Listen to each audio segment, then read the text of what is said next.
Yeah, I've seen a little bit of the test series here and there when I've been out in South Africa. It's been great to watch. I've thoroughly enjoyed it. I think, personally, I think sort of games in India are some of the most exciting games. I like seeing people around the bat, the ball spinning. So that's been personally good to watch. I think England have played great. I actually think they've been, you know, India is so strong at home, and have been for so long. So to even have had to win in Hyderabad and have had opportunities to win other games, is a great credit. So I think losing to India out there is no bad thing. They've obviously beaten everyone who's gone there for a long time. So to have been in positions where I think people are sort of going, "Oh, England could have won that game, or maybe should have won that game," is actually a huge positive. And the sort of the way the Ben has sort of instilled that confidence and belief in the team. It's amazing the way that guys come into the side with no experience and no massive first class cricket behind them, and have performed so well. Is a huge credit to that environment that they've created there. I think we've seen some brilliant performances from Bashir and Hartley. Ollie Pope's 100 in the first game was obviously fantastic. So yeah, huge positives. And result cricket, which is obviously what Ben wants. So yeah, I think they've held themselves in a great account while they've been out in India. I think the sort of the courage, respect, unity pillars that has been in place for a while for England take on many forms, both on and off the pitch. I think, it's very easy. They're very simple words, and you can give a lot of examples as to how that might be. It might be being courageous to play an aggressive shot at certain times. It might be courageous to do the opposite and actually try and hang in when it's tough.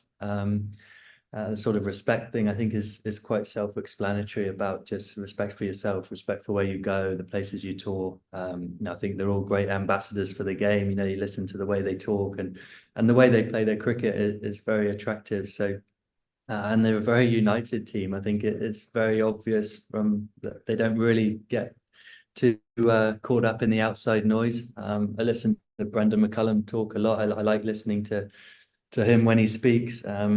About how he can make his team more present. I think it sounds like there's a bit of a misconception sometimes from Bazball that it's all just we're going to attack and we don't really care. We're just going to do this. But when I hear Baz talk, it's about, recognizing pressure, soaking it up, how to put pressure back on the opposition when you can. And really, it looks like, just giving a free license to every player to believe whatever they think is the right thing to do at the time and trust it. So whether that's, like say, reverse sweeping first ball or being ultra aggressive, or I think Ben is probably the best example of how he adapts his game up and down the gears and sort of can be occupying the crease or being incredibly aggressive. That it just shows they have that freedom to play however they want. The SA20 was a great experience. The second year of it's been in its edition. So the first year was great. This year was even better. For me personally, there's no better franchise gig in the world. We stay at Pearl Valley Golf Estate in Pearl, surrounded by great wineries, and then there's a bit of cricket every now and again as well. So had a great time.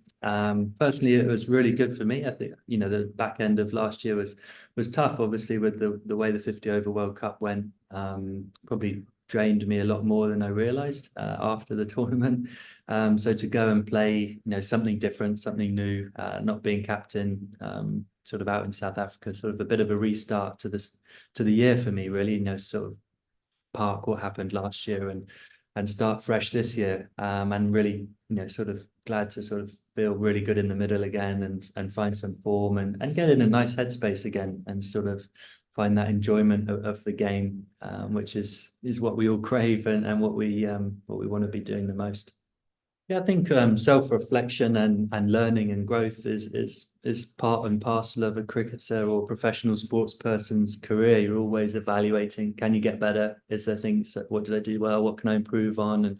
And I think that's sort of the thing you like the most, actually, and that's what keeps you going and keeps you coming back. So that self-reflection period, times it's just sitting and it's just time, and it's like, you might be driving in the car and a thought comes to you, or it might be you're out for a walk or something, or you're doing mundane jobs around the house, and you sort of are reflecting about, okay, if I had my time again, in that situation, would I have done something differently, or could I have? And at times you actually go, do you know what?